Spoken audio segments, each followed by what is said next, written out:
I love My Hero Academia, but it needs more posing, more pop culture references, and even more powers that make absolutely no sense if you try and think about them. I've made My Hero Academia babies, Dory's made My Hero Academia trainers. Mine sounds much worse, but this time around I've decided to make JoJo's Bizarre Adventure stands out of My Hero Academia's Class 1A. So let's see what kind of stands these students will have.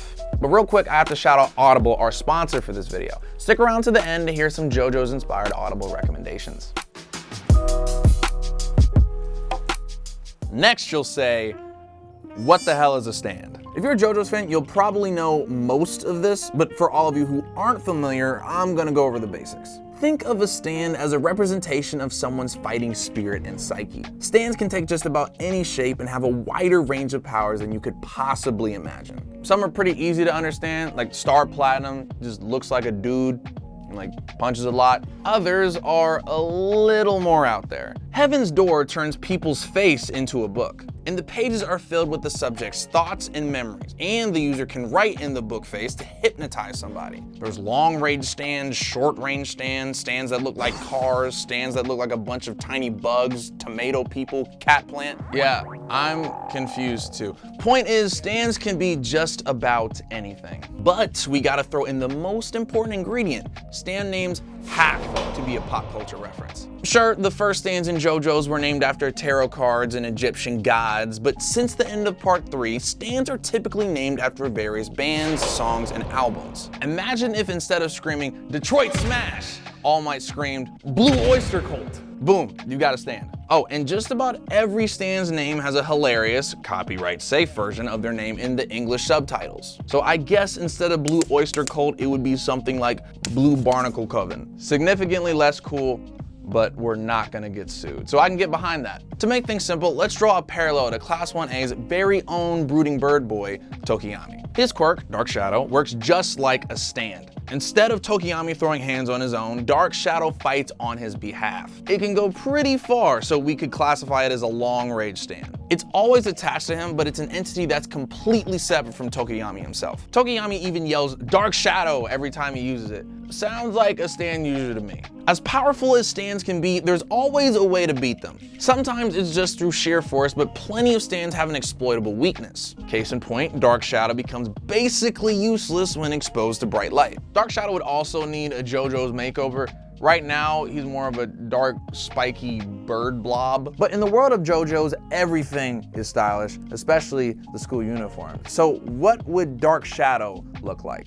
If we're leaning hard into JoJo style, it's probably a buff-ass crow, sort of like Abdal's stand, Magician's Red. I don't think Blue Barnacle Coven is gonna cut it, but maybe something like Painted Black would be better. Dark Shadow grows larger when it's in the dark, so Painted Black feels right. But what's the legally distinct version of Painted Black? How about Color It Black? Yeah, that sounds like a stand name. All right, now that we're primed on stands, let's see the stands of some other My Hero characters. Since Deku's the main character, it only makes sense to model his stand, Green Tambourine, after one of the most famous stands ever, Jotaro Kujo's Star Platinum. Just like Star Platinum, Green Tambourine is a humanoid, close-range stand with a heavy emphasis on physical attacks. But we can't just copy Star Platinum one-to-one. Jotaro can have Star Platinum unleash a barrage of attacks without even taking his hands out of his pockets. Now, Deku tried to make punching his thing, but he has since realized that his arms are broken and that he has legs. So will his stand. So Green Tambourine's signature move is just a bunch of kicks. Yeah, it works. Also, let's make this stand a little more Deku style. Look at him, Deku doesn't seem all that dangerous, and people constantly underestimate him, before he uses his quirk, at least. So when Green Tambourine kicks an enemy stand, those kicks won't feel like much of anything. Just then, when the enemy lets their guard down, every kick delivered will have a delayed, devastating impact. Think Fist of the North Star, but with less screaming. I canonically am bad at punching on this show. No one would fear me. You're Deku. But hey, we've gotta have Green Tambourine say something when he's attacking. Deku doesn't seem like an ora guy, so instead, Green Tambourine will say, mutter, mutter, mutter, as it's attacking. Just like when Deku is in the zone with his notes, it captures Deku's personality and plays perfectly into the whole delayed impact ability. Unfortunately, Green Tambourine has its share of weaknesses. Aside from the short range, Deku has to make sure not to go overboard with Green Tambourine's power. Like One For All, if Deku goes too hard with his stance kicks, he risks causing himself serious harm. It's a little risk reward, but he's still getting the hang of things. So just like his quirk, Deku's stand is pretty straightforward. It's a simple, safe stand to get us warmed up. Now it's time to get a little sillier. For Froppy's stand, we could have a frog-like humanoid stand that has our quirk's abilities, but that's just way too easy and what you'd expect, and stands are all about being unpredictable. Instead, we're modeling Holy Diver's abilities off the stand's strength. It's a freighter ship that's piloted by an orangutan in a sea captain's uniform. I warned you, some of these stands get pretty weird. Instead of a big boat, Froppy's stand is a submarine. As a bound stand, Holy Diver is physically tied to an object. Strength transformed a small, unassuming dinghy into a giant ship. So Holy Diver's bound object can be one of those weird little personal submarines. Using her stand, Froppy turns that little bubble sub into a full-on, military-grade, Red October-style battle submarine. But don't sweat it, it's not nuclear, that's not Froppy's style. Good thing Froppy had the Navy internship. And yes, of course, it's stylized like a frog. Even the torpedoes have little froggy faces on them. And I imagine the lifeboats look like lily pads. Froppy is able to control any and every part of the entire vessel at her will. Like Strength's user, Forever, she can basically phase in and out of every part of the sub. She's also able to weaponize everything from the pipes to the rivets. But here's the trouble with a bound stand. If Froppy's little bubble sub gets scrapped, then all of Holy Diver goes along with it. She'll have to be careful and protect the sub that her stand is bound to. Strength was only effective when the victims were on the ship, but Holy Diver comes with a few special twists. Like Froppy herself, the submarine can extend a long tongue, catching enemies and pulling them on board to be captured. If Froppy's going for a sneak attack, Holy Diver can go almost totally invisible with its camouflage. Also, Froppy's all about cooperation. So Holy Diver can transport all her teammates who can't survive being down too long in the Midnight Sea. Sorry, that was a Dio reference. Ronnie James Dio, not Zawado! Dio. See what I mean? Gravity Girl's stand captures her fighting spirit perfectly. It's light and whimsical, yet with a serious edge. We all remember how aggro Ochako got during the UA Sports Festival, so it makes sense that her stand is a huge metal butterfly. Iron Butterfly is basically Mothra with Ochako's gravity powers. When it flies around, it pukes up rainbows, and anything in the splash zone becomes weightless. And Iron Butterfly doesn't stop there. The stand can scatter a large amount of that sparkly Mothra powder everywhere, and everything that the powder covers becomes a lot heavier. Think Poof's hypnotic scales in Hunter x Hunter. But every particle of Iron Butterfly's gravity powder is like a hit from Echo's Act 3 in JoJo's Part 4, Diamond is Unbreakable. Iron Butterfly can basically create an asteroid field on Earth. With all kinds of rocks and bits floating around, the stand can flap its wings to send all the weightless debris flying. Picture Ochako's falling rock technique from the sports festival, only sideways. Like Echo's, Iron Butterfly is a transformation stand, so it isn't always a flying metal arts and crafts project. When Ochako's stand first manifested, it was just a little caterpillar that could shoot some super heavy steel wool. Getting caught in its string would be more inconvenient than anything. From there, the stand evolved into a pupa that Ochako could swing around by its metal silk steel. To her, the pupa is weightless, so she can swing it at wild speeds without worrying about hitting herself. But anyone on the wrong end of her stand's second form would feel the full weight of a swinging bowling ball. In its final form, Iron Butterfly's biggest weakness is its lack of precision. Creating gusts with its wings is the closest thing to aiming that it's capable of, so Ochako can't use it to pinpoint specific weak areas. It's all about those carpet bombs. She just has to be careful not to make her teammates weightless. The next stand is all about support. Tenya Ida can cool his engine because his stand gives him all the speed he needs. You know those old-timey strongmen? The ones with the bald head, striped onesie, and incredibly groomed mustaches? That's what Ida's stand, the Jets, looks like. Each one grabs hold of one of Ida's feet, hoists him over their head, and they carry him around like high-speed furniture movers. And yes, they chant "hop, hop, hop" the entire time. Tenya and the Jets can reach breakneck speeds, and the stand itself does all the heavy lifting. The Jets are a colony stand, so it isn't just one entity. The population of a colony stand can be as modest as 6, but can also go up to 500, like Harvest from Part 4. 500 little standlings is a lot to keep track of, but Iida only needs 2 for the Jets. Iida mainly uses them for speed, but they're plenty strong in their own right. He can send the Jets out to hold an opponent's leg in place, keeping them from running away. From there, Iida can, give them a stern lecture about the importance of organization and following the rules. Like Iida, the Jets value hard work, but they also take time to congratulate each other on their fantastic muscles. They even high-five each other as they zoom around with Iida.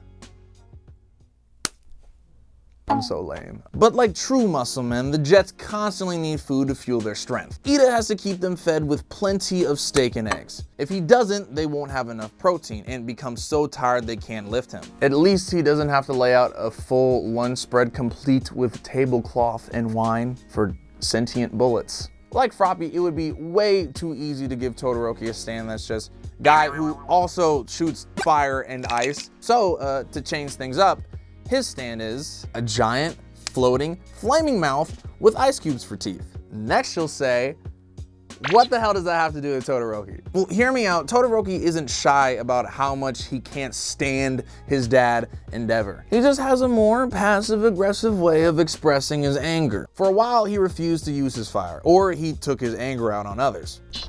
Poor Sero. So to help him vocalize his feelings, he's got his stand, Flaming Lips. Weird name. I mean, it's the name of a band. Weird name. Usually, stands have no real personality to speak of. Even though it's rare, some stands can have completely independent personalities from their users. Where Todoroki is reserved and stoic, Flaming Lips is loud, boisterous, and borders on obnoxious. It's basically Present Mike, but it's just like a giant mouth. Flaming Lips can spit fireballs and ice cubes at Todoroki's opponents. Pretty standard for him, but its special ability is where it really shines. Flaming Lips has no filter and openly insults anyone that Todoroki directs it towards. Depending on the insult, the stand will either burn or freeze enemies. Say Todoroki is battling with Mineta. If Flaming Lips says something like, "Purple balls, I figured they'd be blue, you hopeless perv. Oh!" Then Mineta would be left literally roasted. Or the stand could say something like, "You're even more useless than your quirk." A comment that cold-hearted could freeze Mineta where he stands. Stand. Play the Price is Right music, please. Can I also get an edit of me asking for the Price is Right music, please? Thank you. And here's the biggest weakness of Flaming Lips. The special ability is only useful against enemies you know. Todoroki is barely in touch with his own feelings, let alone someone else's. So knowing how to hurt an opponent's feelings could prove tricky. And besides, I don't know if enemies like Nomus even have feelings. Well, at least it still has the hot and cold spitballs. Okay, so at the beginning of this video, I promised you some Audible recommendations based on JoJo's. So I'm gonna go through each anime part and pick a book that really captures the essence of the show. But before I get ahead of myself, to get your free trial of Audible, go to audible.com/GenTheRobot or text GenTheRobot, one word, to 500-500. Part 1 sort of feels like you're watching a show about wealthy British boys roaming around the countryside, then all of a sudden, boom! Sun magic and vampires. So I want to pair it up with Fever Dream, a vampire novel from 1982 written by none other than George R.R. Martin. Part 2 of JoJo's is all about the Pillar Men, and their main defining characteristic is being more ripped than God. So I'm going to throw you an Arnold Schwarzenegger recommendation. Did you know the Governator has an autobiography? And that it's called Total Recall, My Unbelievably True Life Story? No? Well, then you're welcome. Okay, in part 3, suddenly stands are a thing, and you might remember that the stands are named after tarot cards. Believe it or not, in the actual tarot, the Fool isn't a car-like stand wielded by a Boston Terrier. Who would have thought? It has a completely different and unconnected meaning, which you can learn about in Essence of the Tarot. Part 4 is all about tracking down a serial killer. The Joe Bros eventually end up in a creepy haunted house, and believe it or not, I've got an Audible recommendation that combines serial killers with a creepy haunted house. The Devil in the White City is the true story of H.H. Holmes, a serial killer who lured victims into his murder mansion. Yeah, I'll just leave it at that. And we're up to part 5, Golden Wind. It takes place in Italy, so I'm going to serve up a recommendation with some Italian flair. Gangster by Lorenzo Carcaterra. It's about a mob boss taking a kid under his wing and is about as bloody as part 5. Check it out. So there you have it, an audiobook for every JoJo. You can start listening with a 30-day Audible trial. And your first audiobook plus 2 Audible originals are free. Just saying. All you have to do is go to audible.com/GetInTheRobot or text Get in the Robot, one word, to 500-500. Yes, it seems like everyone is getting a stand these days, and My Hero Academia characters are no exception. I wonder what Bakugo's stand would be like, or the rest of Class 1A. Well, you're gonna have to just subscribe to Get in the Robot to find out. I'm Kurt, this is Get in the Robot, your anime watch list. I also wonder what the salt lamp would taste like.